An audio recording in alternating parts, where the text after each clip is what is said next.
What's up, guys? Everybody, if you're watching, let me know if you can hear me.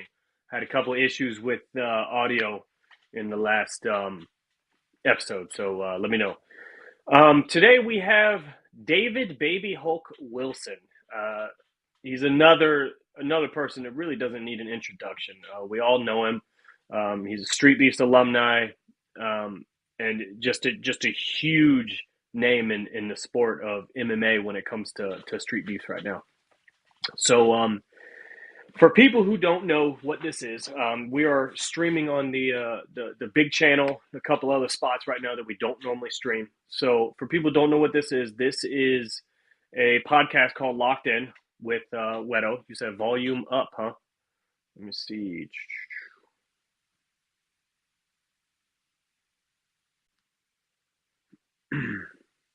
Is that better?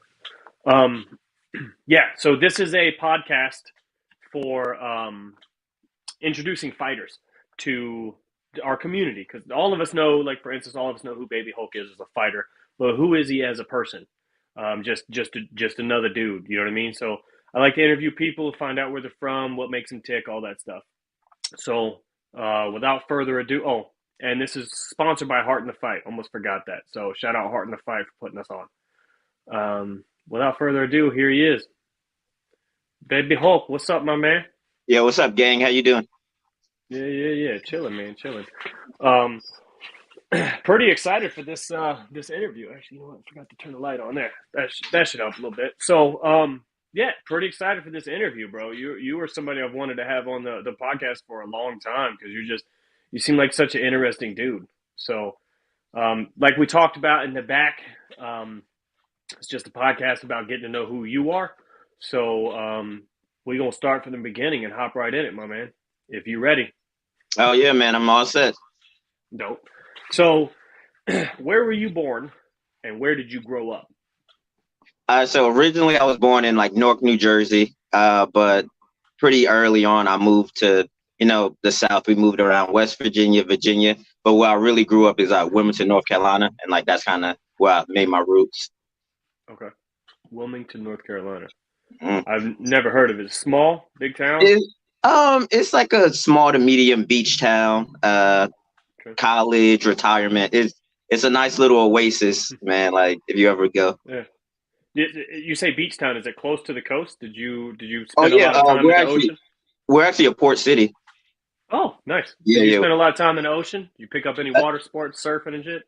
Nah, man, like I'm more of a pool lake type of person, but Yeah. the beach is always cool to go 4th of July, see fireworks. So No, I feel that. I grew up in Florida and didn't grow up on the beach, but near it a lot, and spent a lot of time in San Diego. But I'm definitely not a beach person either, so I feel you that know for what it is? sure. When it's right there, it's like, I could go whenever. It's Yeah, when people aren't by it, they're like, oh, the beach must be great. But if you see it every day, then it's like whatever. that's legit. It really is. Um, so how was what was your family structure look like? Mom, dad, brothers, sisters. Yeah, man, big family. I got 5 siblings, mom and a dad. Younger brother grew up. We wrestled. We were super like we're a year and a half apart. So that was like my partner in crime, and we always kind of clashed growing up. So good family upbringing, man. Real solid. I can't complain. Nice. That's a breath of fresh air. Honestly, I don't. There's not a not. There's always some type of drama and stress in a lot of families, man. It's really good to hear that you had a solid little upbringing. Yeah. Um, My parents like are one of my biggest support systems. If you like see my pictures, like my dad yeah, got me into wrestling when I was in high school. Dude, my dad would come to like all the wrestling practices. Like he was basically like a coach. So yeah, I have huge family ties, and we're all good on that end. that's awesome. What's the dynamic with the brothers and sisters? Like, how many sisters, brothers, all brothers? You got one brother at least. 2 brothers and 3 sisters. Three sisters. Okay, Mhm. okay, and they're all. Where are you at in that stack? I'm the second to last, believe it or not. So Second to like last. all of Okay. them, like my parents kind of had them, and then took a little break, and then me and my brother. Okay. How old are you? I'm 28. 28. Okay. Cool.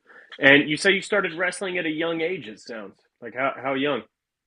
Freshman year of high school type thing, like Okay. 15.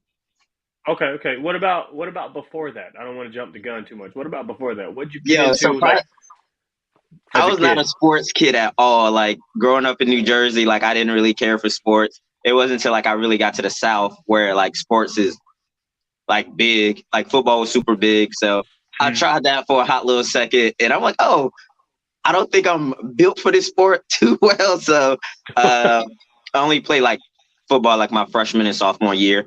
But yeah, been like an athlete since like high school. What position? Like, what position did you play that made you go, it's not for They, me? they try to use me as the ball, man. Believe it or not. Just tossing you around. Yeah, right. Like, yo, Hope, get in there. Flea flicker. But nah, I played a little corner and some safety. Okay, okay. And then, so home life solid. Got into football. Did you test out any other sports before you got into wrestling? A little bit of track and field, but that was like for football. Okay, okay. Just to keep something going on the off Yeah, season. yeah. It was highly recommended by the coaches. Yeah, they knew about that conditioning because you can lose it very quickly. Very Yeah, quickly. yeah. So, okay, let's jump into the wrestling. 14, 15 years old, you start wrestling. How did that come about? Who got you into it? What made you want to throw people around? So dad's a like lifelong wrestler. He actually wrestled at the same high school I wrestled at. He was in all the Mhm. yearbooks. He was a team captain and everything. So since I was growing up, like I never really like I watched like WWE wrestling, right? But I never really Mhm. knew what collegiate style wrestling was. And he would always talk about it like, yo, Dave, wrestling is going to be your sport. Wrestling is going to be your sport. You're going to take to it like a duck to water. And I never really understood why he said that until like I got into it. And then I like, okay, this is definitely the sport for me. Yeah. And how did that go? How long did you wrestle? Toss out some of those accolades.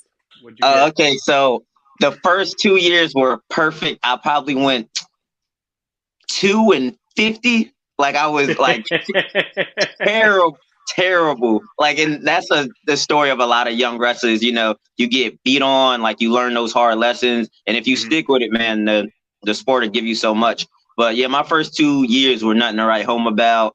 But once like I kind of got in my head, like I didn't want to lose anymore, and I wanted to put more effort in there. Like I trained on the off season, and I just put my all into it. And then soft junior senior year started seeing some results. I was like 40-11 my senior year, made it to the state tournament, was a state qualifier, and did a little something in college, not in nothing too crazy.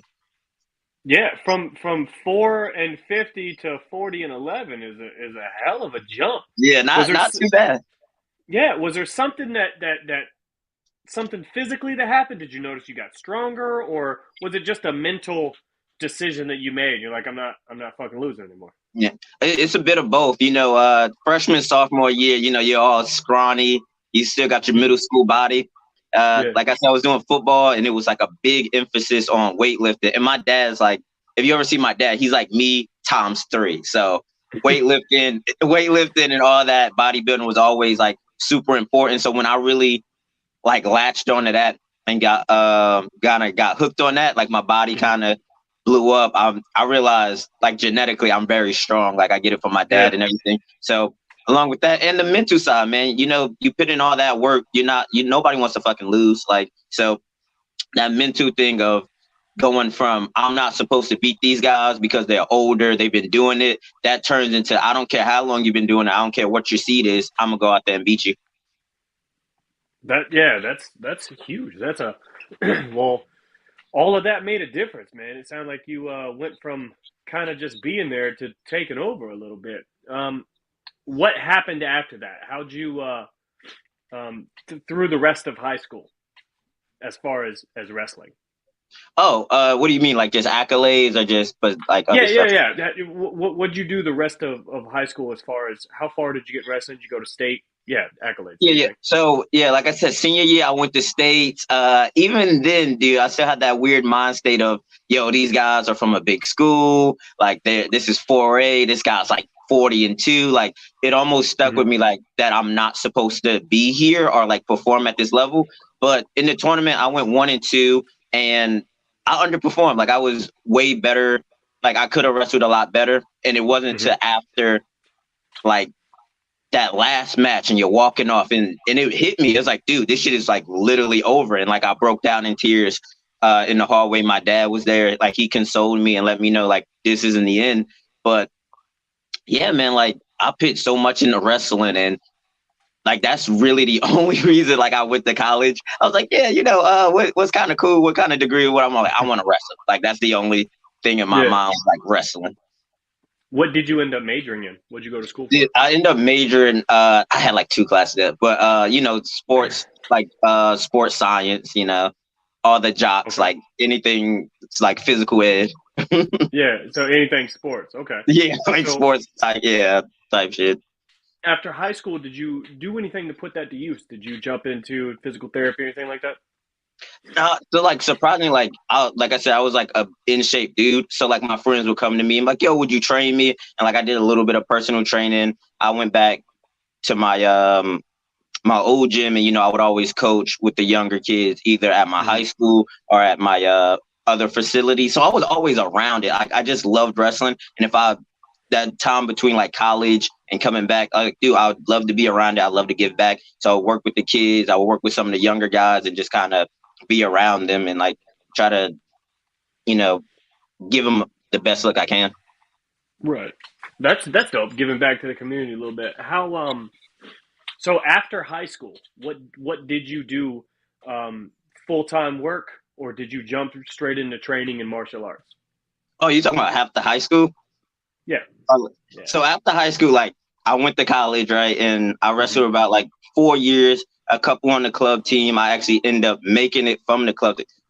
I'd go into this little story. So I was so dedicated to like wrestling at this time. Like I really didn't care about anything else.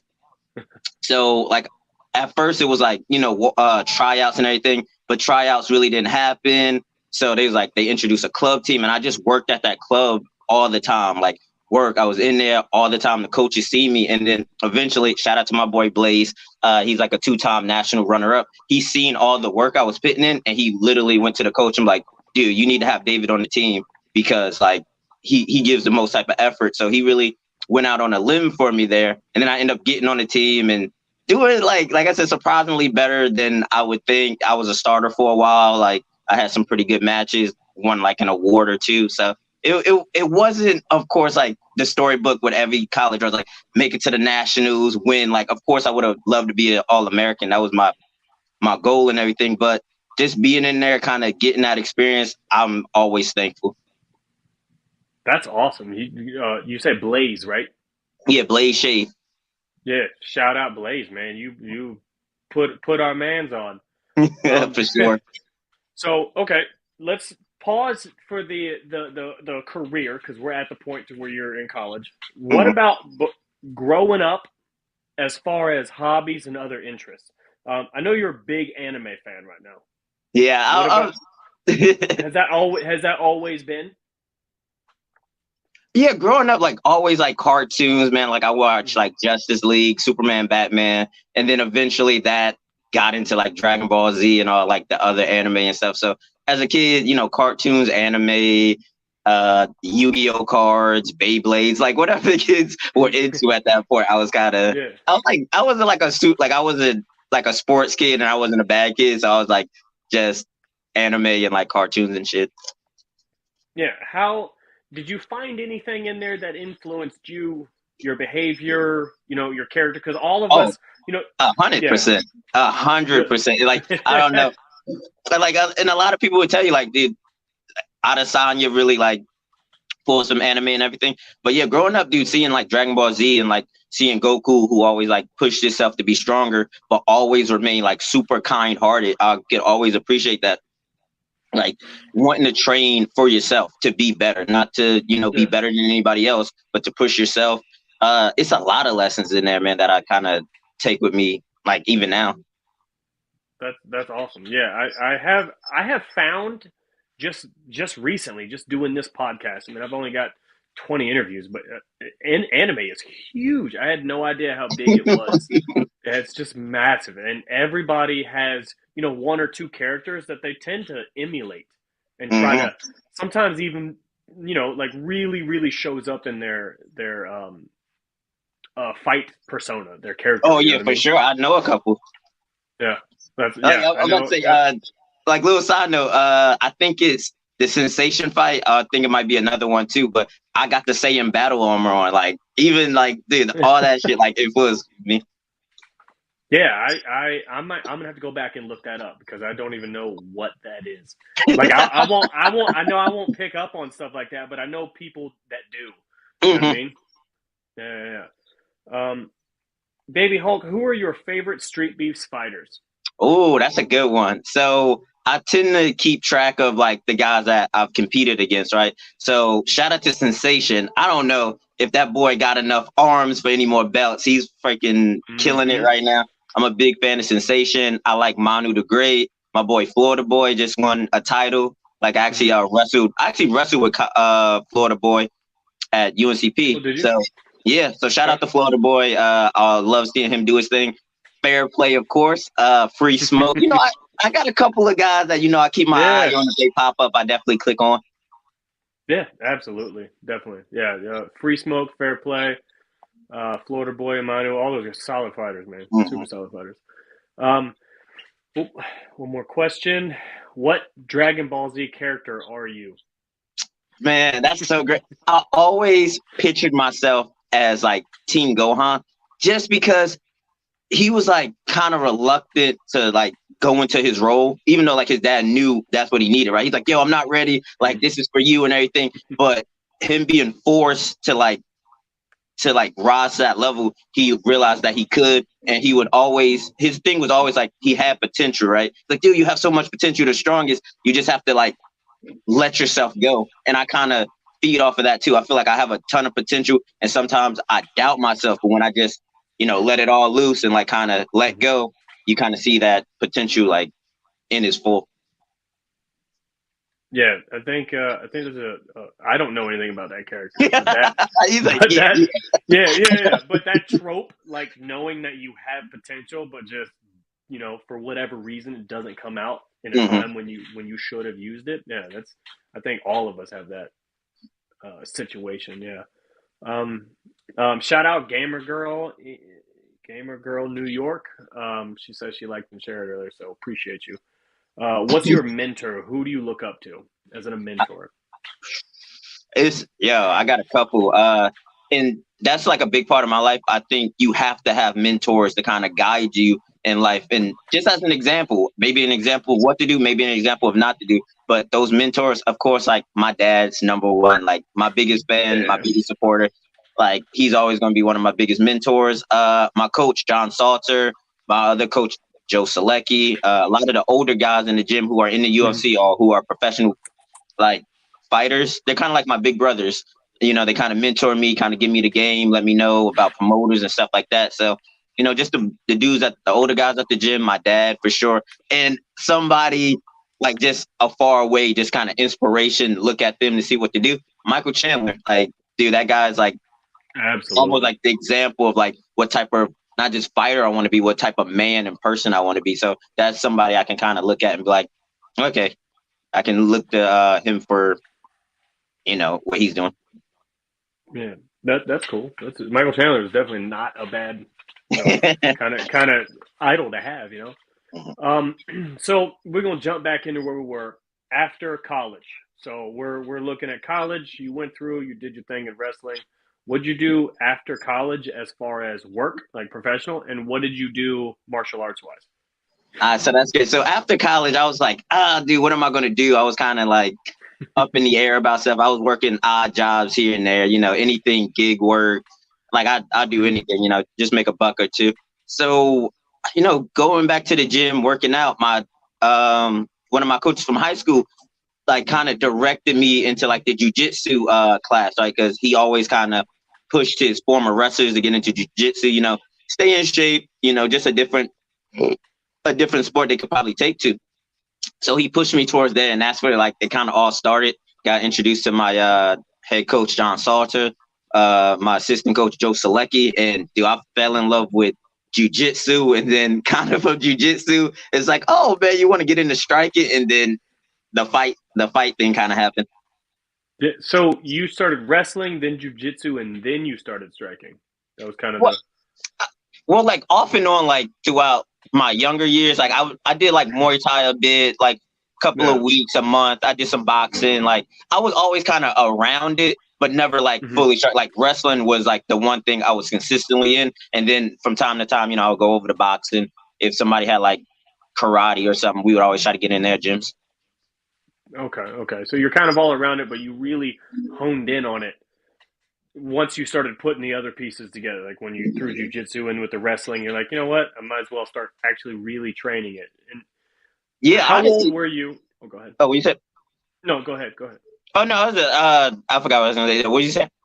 My bad. I was just saying. No, how old were you when you decided you wanted to put all of them together and actually get into a fight? And where did that start? Was it Streetbeefs or somewhere else? Yeah, it was Streetbeefs. So I think my first Streetbeefs fight is like 4 years ago, and it's kind of cool. I can kind of timeline like how I got it started. So when I started training, of course, like the older guys kind of be like, yo, you got some potential at this. Like, and I'm like, dude, like I want to do a fight, right? That's the one thing. I'm like, yo, I got all this thing. I want to see how I would do in the fight. So I'm like, I want to do an amateur for a while, but dude, it was weird. Like I would hit up people and they wouldn't return my messages. Like I have like 50 followers on Instagram at this point. So like nobody's really getting back to me. So I'm like, dude, I can't fucking like find no amateur fight right now. And believe it or not, this dude I was hanging with was like, oh, yo, look at this. And he was watching Streetbeefs, right? And I was like, oh, that's crazy, bro. And he was like, because he knew I was looking for a fight. He's like, would you ever do this? And like kind of laughing it off like, yeah, I would. He's like, dude, for real. Like they have signups. And I'm like, yeah, I do it. Like their next event is like 3 weeks, right? So 3 weeks, hit in a little trader camp, went up to Virginia, and that's when I had my first Streetbeefs fight against Babyface. And that was like 3 years ago. So so I've been like 25, 24 is when I really started seriously. And, yeah, you only fought him once, right, Babyface? Yeah, only once. Yeah, because I saw that video. It's got like 8 million views, like an ungodly amount of views. Like that. Yeah, it was a great fight, but it just blew up out of nowhere. Dude, a lot of my fights did that, and that was so surprising. If we go into that, like after that first one. Like I'm like I just did it to do it, like to get experience. Like I didn't know anything about Streetbeefs, so I didn't know like the type of platform they had. So I went back to jiu-jitsu Monday, and somebody was like, "Yo, were you on Streetbeefs?" And I'm like, "How do you know what Streetbeefs is?" And they're like, "Oh, I've been watching it for years." And then like every couple of days, somebody like from the gym like, "Oh, I seen your video. Oh, I seen your video." I'll be out I'm like, "Oh, I seen your video." I'm like, "What is going on?" And then like the more I did, I'm like, "Dude, the following that Streetbeefs has is like incredible." Yeah, it's huge, and we'll touch base on that again in just a minute. But like, it's crazy how people saw your fight like a couple days afterwards. That's nuts. So you have your first fight. You decide you want to do it again. Obviously, walk us through your Streetbeefs career, like how things went down, how you got in touch with everybody. Okay, so yeah, back in the day now, it was like back in my day, it was like, you join the Facebook group, they have signups every month, like, hey, baby ho, come in for, Saturday's event type stuff. And it started with Babyface. I had like an amateur. It was one of those fights. I forgot. We're like a week apart. Like I did a Streetbeefs fight and then a Streetbeefs match. And then like I did an amateur match. So I'm kind of going between like Streetbeefs and like amateur fights, but the first one's Babyface. That one did really well. I came back and took on Ace. That was cool. I got that first round finish. Took a couple of like time off because I was trying to, like I said, do like the amateur thing. I think the third fight ended up being, who's the third fight? Was it Heart of Stone? I wonder if you like maybe or Viking. No, I think Viking was after Heart of Stone. Yeah, well, okay. Okay, so I think it goes Heart of Stone, and yeah, that's when I think Scarface gave me the belt. I remember that. And he's like, yo, we wanna declare Baby Hulk our new like microweight champ. And then they be like, all right, man, I should have been the microweight champ. So we kind of set that up. We did our match. I won that.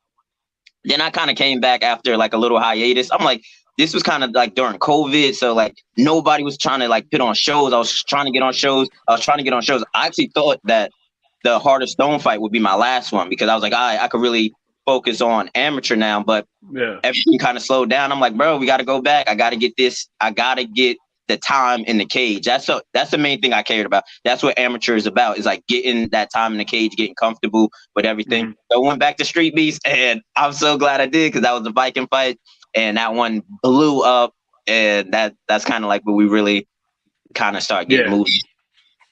Okay, so and let's definitely talk about that fight because that's the one that kind of put you on not just Streetbeefs map, but everybody's map. Oh, definitely, it's definitely that one. Yeah, and it did it feel overnight, or you fought and then a couple weeks later it exploded? Nah, it was like overnight. So when I tell you, when we left that event, people were like, "What the like?" People were coming up like, "Yo, you are savage!" Like, and I won't say I blanked out, but you know, when you're in there, it's kind of like bits and flashes. And when I come out, like everybody's like, "Bro, I've never seen it!" Like. You were so like so I was like, okay, like I must have did really good. And we were driving and I was the first, you know, when like they shut everything down, they might upload one fight like that night or like the next morning. So we were driving and it hit like probably like around like 6 or 7. We actually pulled over the car to watch the fight. Like, to watch it. Yeah, like, oh. So I was like, all right, sweet. We get home, I'm like, all right, bro, talk to you later. And I wake up and people like, ding, ding, ding, ding, ding, ding. They're like, bro, like, your fight's at like so $500,000, bro. People going crazy. And I think it hit $1 million in like 3 days. So it was like, that's wow. Nuts. Yeah. So around that time, did you start getting recognized outside of Streetbeefs? Oh, yeah, big time. So after that fight, the Instagram kind of blew up. And I shout out to Bestaban because he was definitely one of like my social media mentors. Like he let me know the game. Yo, you should be doing this. You should be doing this. And I will always be thankful for Bestaban in my early years, but really getting me started, kind of pushing me towards that when like I could have easily like, I kind of let it stay. So he was big into kind of like pushing me like with the brand stuff. And yeah, dude, whenever I go to Food Line, people like, you're Little Hulk, right? I'm like, yeah, bro, that's me. Like, I got recognized. Little Hulk. Like, it's so funny when people like recognize me, like, oh snap, like, and they always be like, yo, because I shout out my city every time I fight, so they know I'm from the Wilmington area, and they be like, yo, we seen you shouting out Wilmington. We love that you're doing it for the city. So man, I get so much love in my city. It's crazy. That's awesome. That is so cool. That's like you're living what a lot of people in Streetbeefs really set their sights to. They want to work their way up and go pro, and that's the next thing I want to talk about is that path to being a professional fighter. So you're having Streetbeefs fights, and then you're doing amateur fights at the same time. But you only did what 6 or 7 amateur fights? I did maybe 8. I did 5. So 5, okay. So you need 5 to go pro. I'm with 4 and 1, and then I think I had like 8 Streetbeefs fights. Okay, yeah. So 8 fights in Streetbeefs, 5 amateur fights, and that's I don't even want to math that, but like 13 fights, something like that. And yeah, and that's like a course of like a year and a half, 2 years, not like a long time span. Yeah, and then you're a pro fighter now with what? You're 2-2 right now, right? Yes, sir. Okay, so you have 4 pro fights. You have under. Actually, I have 5. I have 1 no contest if you want to count that. Oh yeah, okay, yeah, we do. So that's you still have under 20 fights, something like that, but you're already a professional athlete. Tell the people how you did that, because almost every single person I interview on here is like, I'm heading to go pro. And my next question is, do you have a path for that? So tell people that path you took to go pro and how you made it happen so quickly.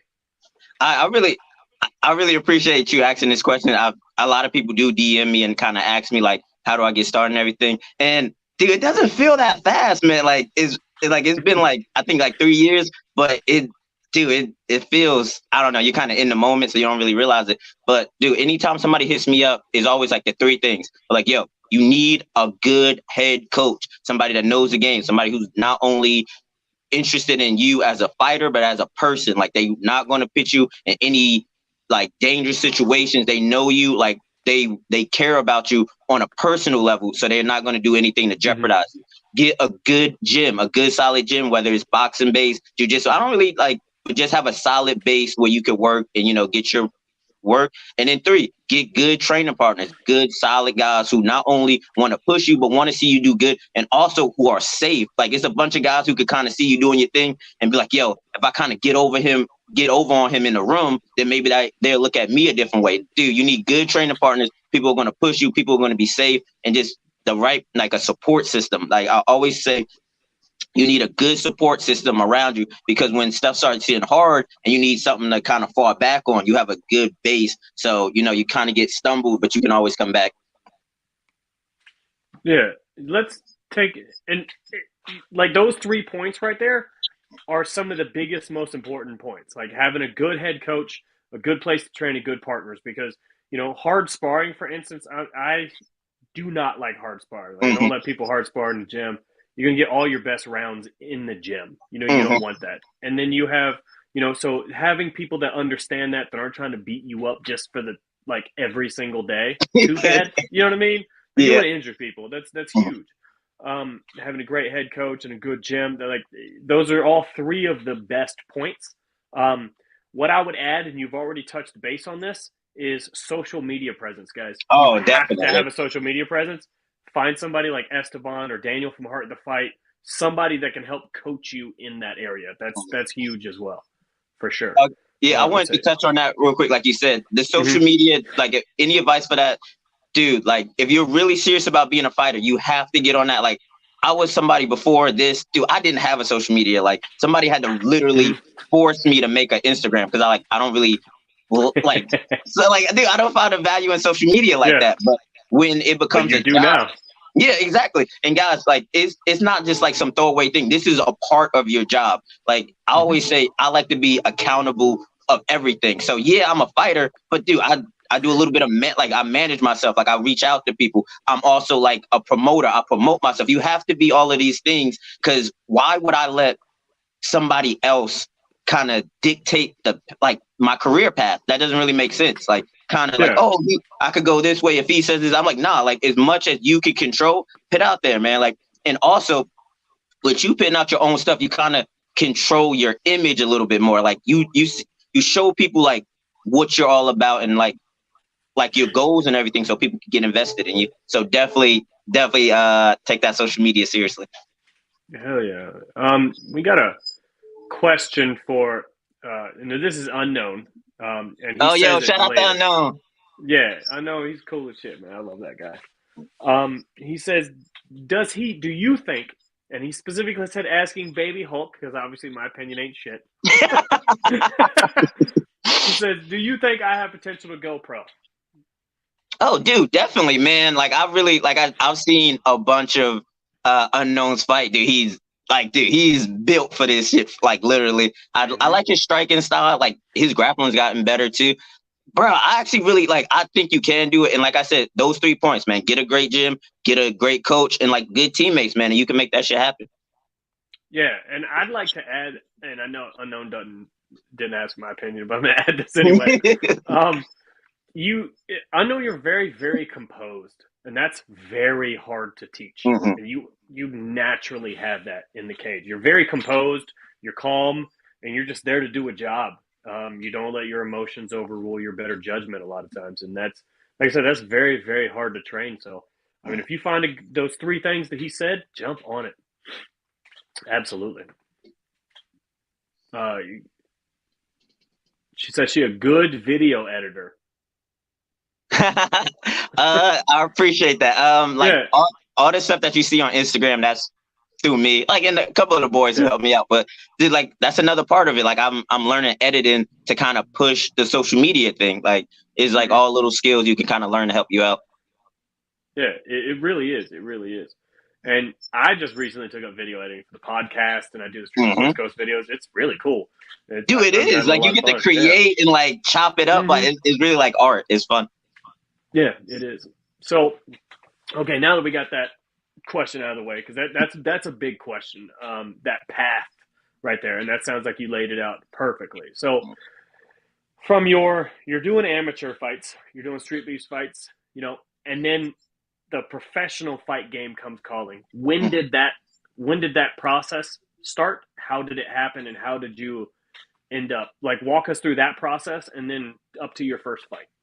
Okay, so since the beginning, like going like when I Mm-hmm. after my first amateur fight and like, yo, are you trying to make this a career path? I'm like, yeah. Like it was just getting those amateur fights out the way to go pro. And in North Carolina, South Carolina, you need 5 fights to go pro. So I got my Mm-hmm. 5 fights. And honestly, dude, I'm I'm still learning kind of how to pull back because I've had all these fights in like quick succession. And for me, it was just fight, fight, fight. And Yeah. when you kind of go into it, you realize that it is the fight business and it's like a business side of it. And dude, I didn't know nothing about negotiating purses, like how much do you like for hotels and how much you should ask for, and like are you getting matched up with the right people? Like it was a big learning step or a big learning curve when I got to the pros. Mm-hmm. So, your first matchup, how did that come about? How did you feel when they told you, and where was it? Where was it located? So I don't know if a lot of guys do this, but my first fight was on like a pretty big platform. It was for like the B2 fight promotion. They're pretty good regional promotion. And dude, it was just different. Like, of course, like I've been fighting. I'm like, yo, an arena's arena, like this was different, man. Like they had like everything was so professional. Like people knew me and like it's like, yo, we're expecting like a big performance. And it was like so much like dude. It's like I don't know, like your first pro fight is like a lot, and everybody wants or assumes like, man, I'm gonna go 5-10-0, knock everybody out, get to the UFC, and like all that stuff is kind of in your head, like, yo, this is where it starts. And Yeah. I was on a real big platform against a really good opponent, and it wasn't my night that night. Yeah. Yeah. I remember that was a round one. What happened there? I remember watching. I can't remember. Yeah, so kind of got pieced up a little bit. Yeah. It's like, not a knockout or anything, but it's like that composure. Like I said, it's my first pro fight. It's a big crowd. It was basically in his home like city. Like it was a lot going. Like so it was like you kind of got to navigate that. And dude, I'm so thankful for that first fight. I just posted something about it the other day, and it's a quick side note because I kind of want to shine some light on this. Somebody asked me a question about it, like, yo, why are you posting like your losses, right? Like, why would you want to do that, bro? Blah, blah, blah, blah, blah. Like, somebody even said, like, it's not good for like your brand and everything. I always say, dude, I said in the thing, like, the fight's out there. You can find it. Like, I'm not hiding from it. And dude, if you can't learn from your losses, you can't look yourself in the mirror after that loss, you really didn't learn anything. Like, I learned probably more from that loss than like all the wins that I've ever gotten. It was such a learning curve, and I'm honestly thankful for it. Yeah, I think it's huge. I post my losses, but I mean, most of mine are losses, so I don't have much of a choice. But like, I think it's huge to post your losses. In my opinion, just because that's part of who you are. You know what I mean? That's part of your career. Like, I can't just post the wins. I definitely commend you for that. I think that's huge. Yeah, I mean, like you said, man, everybody wants to be, oh, yo, I got a first round knockout. Like I'm shot. Everybody wants to do that. Everybody wants to post that. Yo, y'all see what the boy did. But now when you lose, now guys are quiet 2 or 3 weeks, and then they just post it like, quiet. Bro, didn't you have a fight yesterday? What happened? Nah, like let the people know. Like this is a part of the game. Like the best lose. Like it's just what happens. Learn from it, and I think it's important to show people that too, because everybody just assumes that you're just going to win everything, and that's not how it goes, man. You got to learn from this. Exactly. And so let's pop into your second fight. So you are you lose your first one, but you won your second one, correct? Yes, sir. Second pro fight, and you won that one in spectacular fashion. It was in round one, Oh, wasn't it? my bad. Motorcycle was going by. What did you say? No, you good. You won that one in spectacular fashion. It was in round one, correct? Yes, sir. Yeah. Walk us through that one, and don't be humble. Tell us about it. Me humble never. Nah, but for real, see, I like fresh off of that loss, man. Like I just wanted to get that taste out of my mouth so fast. So I'm like, yo, book it, book it. Like I don't care, book Yeah. something. They came back with a Virginia like venue. I'm like, all right, we're getting it. I think it might have been like 2 or 3 months right after. Like all my things was on like 2 to 3 months apart. So I'm like, all right, we Yeah. booked it.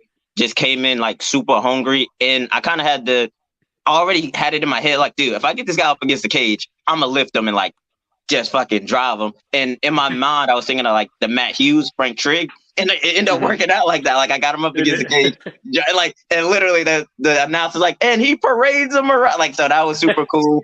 And I got the first round choke. So yeah. like that, and that's what most people want their first fight to go, right? Total domination. Yeah. Let me like cheer and everything, and everybody Yeah. love me. So it kind of went like that. I think it's kind of good. I mean, if you really look at it overall, kind of objectively, I'd rather have a first pro loss than a second one. You know what I mean? Because that first pro, if you win that in that spectacular fashion, it's hard to grind after that. In Mm-hmm. my opinion, it'd be much. You're like, oh, I'm here. I got this. You know what I mean? But you lose that first one, it goes, okay, like this is where we're at now, and Mm-hmm. you know you got to start grinding. So yeah, no, that's I bet that. And tell us how that feels to be on a pro stage and then to just absolutely dominate the person. Like, what do you do that night? Like, what happens that night? What do you do? Do you just jump on the stage and start playing some video games? Like, what do you do? Like, how do you be Dude, a normal human being after something like that? dude, it is crazy. Like all the fighters talk about. It's like the craziest high. Like, dude, having people cheer. As soon as I got out the cage, bro, people were mobbing me like, "Yo, let's take a picture." And I love that shit. Like, my favorite part is really like interacting with the fans, and dude, I just feed off of all that love. Like anywhere I go, people are like, "Yo, I seen you from Streetbeefs. I love you. I love you." Like kids always come up to me, want pictures. Like I give out T-shirts and everything like that. So that's just like a high to me to kind of just take that good positive energy in. And dude, afterwards, we might get a couple drinks, go out, but I'm not a crazy partier either. So I'm not going to the club or anything. We might go to like a bar, or if we're in a nice town, like we were in Atlanta, we went to a nice bar, and then we went to like a 24-hour like taco spot. And then we just headed back to the crib. Oh, that's cool. That's super cool. Yeah, like nice chill evening. I think that's the Oh way to yeah, do for it right sure. there. Yeah. We are here on the West Coast after our events. We have big old after parties. There's like 100 of us packed in a suite or Airbnb in Vegas. Yeah, it's dope. Yes, sir. It's pretty cool. Um, okay, your third fight. That was your no contest, Was correct? that? I think your third pro fight was Yes, your yes. no Oh, because it contest. went Yeah. that. Yeah, because it was a no contest. Then that. Okay, yeah. That's what. Yep. Okay. How walk us through that one and how that felt and what happened there. Dude, that was like, oh my gosh, what was that? It's like, when they say you let all the air out of the balloon, it felt Mm-hmm. like that, bro. Like, because everything else besides the fight was perfect. Like, the weight cut was perfect. We got to Atlanta and like we went sightseeing. I'm laughing with the guys. We're taking pictures. I'm talking to like the promoters. Like, everything is perfect. Like, I feel like this is going to be my night. It's a great arena. The crowd is rocking. And honestly, I felt like I would have been like the standout performance of that one because it was like it wasn't a lot of finishes in that fight, and I feel like the crowd was, especially when it happened, the crowd was like, "Let them fight, let them fight, let them fight." So it was Mm-hmm. like a bunch of like pent up energy in that, and of course, it was my fault. Like you always have to be in control of your weapons and in Mm-hmm. control of the scenario at all times. I threw an illegal knee. Old buddy was good to go. The doctor came in. They said, nah, you're not even like that was a really bad doctor stoppage. And like I said, he wanted to continue. I wanted to continue. The crowd was yelling for us. I think it maybe went like 20, 25 seconds. So, dude, it's just so frustrating knowing that you put in all that work and it just ends like that. So it was like a real gut punch. Yeah. Was he downed at the time? Yes, he was. Like, so I Yeah. thought he was coming up, but he was kind of like in that front headlock position. I threw a Yeah. cheeky little knee. Yeah. Yeah. That will happen. Um, Yeah, exactly. You smell the blood in the air. And so, okay. How about your fourth fight, your fourth pro fight? You um how did that one go? Walk us through that one. So my fourth one was against what is my guy's name? Ryan Acasio, great guy. Yeah, Yeah, versus Ryan. Yep. yeah. Shout out to Mm-hmm. Ryan, really good prospect out there, like Kill Cliff and Mm-hmm. everything. Dude, I was so excited for that fight because here's like I get up for fights like that. Like a lot of guys kind of do their thing, like I say respectfully, beating up on scrubs. Like I'm like, bro, Yep. I'm not trying to beat up on scrubs. This is a 2-0, like highly prospect young kid. I thought, I love the matchup. I love how I matched up against him, dude. Like I've talked about it before. Like I'm not an excuse maker, so I don't really want to go into a bunch of detail. But the weight cut didn't go how it was supposed to, and Yep. I didn't end up showing up that night. And Ryan was a better man. Yeah, because that one went to decision, correct? Yeah, yeah. You lost by decision. Okay. What? Speaking of weight cut, what do you walk around at, and what weight do you fight at? I walk around like 140, and I fight at 125. 125. Okay, that's not terrible. That's Yeah, not a nah. terrible weight cut, I'm but pretty it's like definitely not yeah. easy. Yeah, it's definitely not an easy weight cut. I'm not the skinniest guy. Yeah. So, and your last fight, which was just feels like the other day, that was your rematch against the guy with the illegal knee, correct? Yes, sir. Okay. So, how did walk us through that one? Yeah, I can't honestly, I can't wait till that video drops because that's probably like the best performance like I've done. But dude, I felt so good, man. Like when I look at it, like I put on. So just a little thing from the Ryan fight when I weighed in at like 126.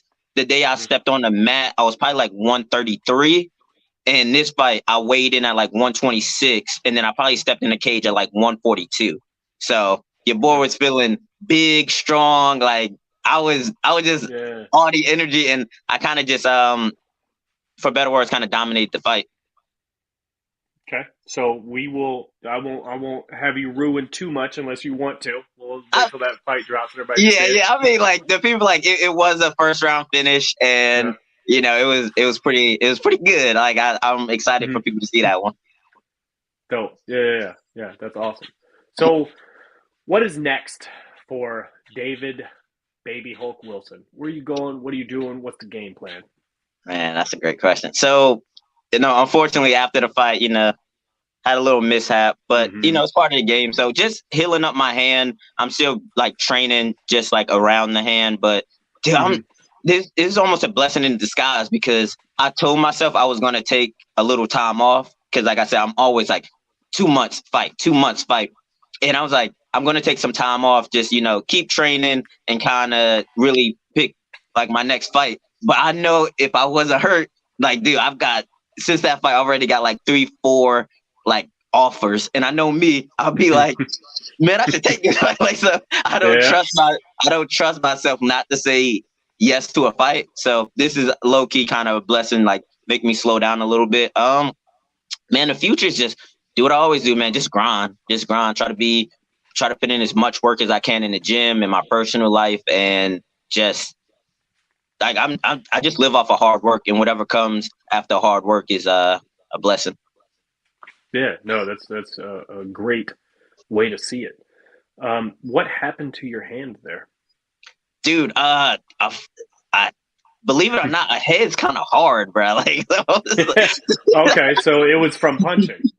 Yeah, for sure, Gotcha. for sure. Okay, because you had said after the fight. You said after the fight. No, I guess I didn't realize it happened in the fight because you hopped up on adrenaline and everything, and then they cut off my glove, and he's trying to pull it. They're like, oh, like it was bad, and then like the next day it swelled up. Bad. Is it broken? Broken? It was a small break, but nothing too crazy. Okay. I didn't need surgery or anything like that. Just time off. Okay, take that time off, man. Because I'm gonna tell you, like you said 28, right? Yes, sir. You about to enter that time when you don't heal like you used to. So all these injuries now that are like right before that time starts, they take a toll. So definitely keep that in mind and don't push it if you listen to them coaches. Yeah, I'm not a young buck anymore. No, no, no, no. Yeah. So, um, any questions? Any more questions from the audience? If you guys want to chime in, make sure you're on the Heart and the Fight YouTube. If you want your questions to pop up, the Street Beefs YouTubes don't push those to us. You can stream it through there, but you can't comment through there. Yeah, if you want to shout out sponsors, socials, whatever you want to do, my man, do that I shameless plug. Oh, that shameless plug. I appreciate you. Yeah, yeah. Always, sponsorship number one, HKA USA, been rocking with me for a minute. The best sponsors I could ask for. They are so great. Shout out to my gym, Salty Dog Jiu-Jitsu, Port City MMA, Port City Sports Performance. I love my guys, all my training partners, my coaches. Shout out to Streetbeefs, man. They always rocking with your boy. Even to this day, I rock with them. You guys are awesome. And, the fans and everything, I really appreciate you sticking with your boy. And, we're going to do big things. The most important thing, the man up top, because, without him, I couldn't do it. For real, for real. Oh, yeah, exactly. I like that. Yeah, Street Beef's always gonna ride with you. Like you started here, so like you got fans for life in this Mm-hmm. group for sure. I'm Yeah. just I already picture it when I get to like that big main stage and like they're doing a backstory on me. They're like, Baby Hope, internet sensation, Street Beefs, and I'll just just love it. Bro, they will. Like the embedded series is all good. The first Oh, episode's dude, gonna be like all that about your will be Street the one Beefs. thing they It'll be always talk all about. about your Street Beefs. Yep, for sure. Yeah, man. Yep. So, all right, my man. I appreciate having you on. I appreciate the conversation. Good luck in your future endeavors, and I will absolutely hit you up here in the next few years sometime to get that follow-up interview and see how everything's going. Yes, sir. I appreciate you for having me. All right, bro. Good night. Later. So, thanks everybody for tuning in, man. I appreciate you guys. I have, like I was telling everybody, I have this podcast. We shoot for every Thursday, and next Thursday we have Lights Out from the Scrapyard. It's going to be on here. So, stay tuned, man, and appreciate you guys. This always messes me up hitting this stuff.